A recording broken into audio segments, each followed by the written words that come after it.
Question number 7 says that simplify bit 1 and bit 2. Before we start solving them, let's revise few of the laws of exponents which would be applicable or useful in simplifying these two bits. So the first one is a raised to m times a raised to n equals a raised to m plus n. That is, when bases are same and they are in multiplication, the powers get added. The second one is a raised to m divided by a raised to n equals a raised to m minus n. Now when the bases are same and they are in division, the powers get subtracted. Now let's start solving bit 1. In here we see that we have 25 times t raised to negative 4. Now as we know that 25 is the square of 5, we can write it as 5 raised to 2 times t raised to negative 4 divided by 5 raised to negative 3 times 10. Now 10 can be written as a product of 5 and 2, and we times it with t raised to negative 8.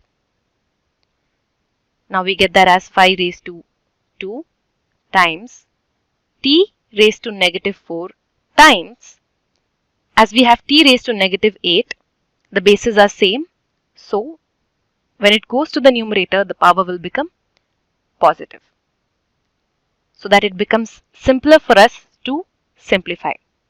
This whole will be divided by 5 raised to negative 3, and as the power of 5 here is 1, bases are same, we add the powers, so we write it as 5 raised to negative 3 plus 1 times 2. So that gives us 5 raised to 2 times t raised to negative 4 plus 8.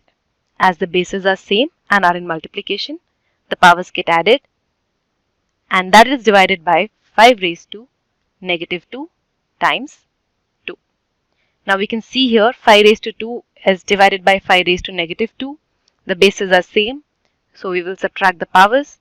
So we get it as 5 raised to 2 minus of minus 2. That becomes positive. So we get it as 2 plus 2 times t raised to 4, and this whole is divided by 2.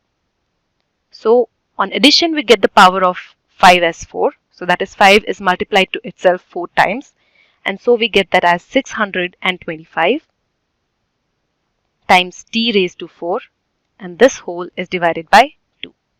This is the answer for the first bit. Now let's go on to the second bit. In the second bit we have 3 raised to negative 5 times 10 raised to negative 5.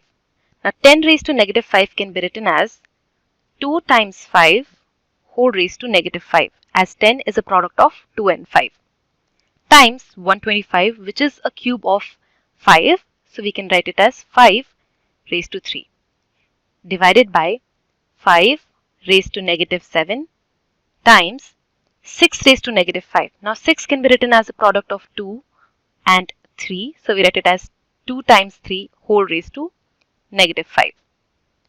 So that gives us 3 raised to negative 5 times, the power gets individually given to both the factors 2 and 5, so we can write it as 2 raised to negative 5 times 5 raised to negative 5 times 5 raised to 3, whole divided by 5 raised to negative 7 times 2 raised to negative 5 times 3 raised to negative 5. Now let's cancel whatever gets cancelled. So we have 3 raised to negative 5 and 3 raised to negative 5, which gets cancelled. We have 2 raised to negative 5 and 2 raised to negative 5, which again gets cancelled. So now let's simplify the rest. We have 5 raised to negative 5 times 5 raised to 3. The bases are same, so the powers must get added. We write it as 5 raised to negative 5 plus 3 divided by 5 raised to negative 7. So we get that as 5 raised to negative 2 divided by 5 raised to negative 7. Now the bases are same, so we can simply write it as 5 raised to the subtraction of the powers. So minus 2 minus of minus 7. So that becomes minus 2 plus 7. So that gives us the power of 5 as 5. And this is how we solve this problem.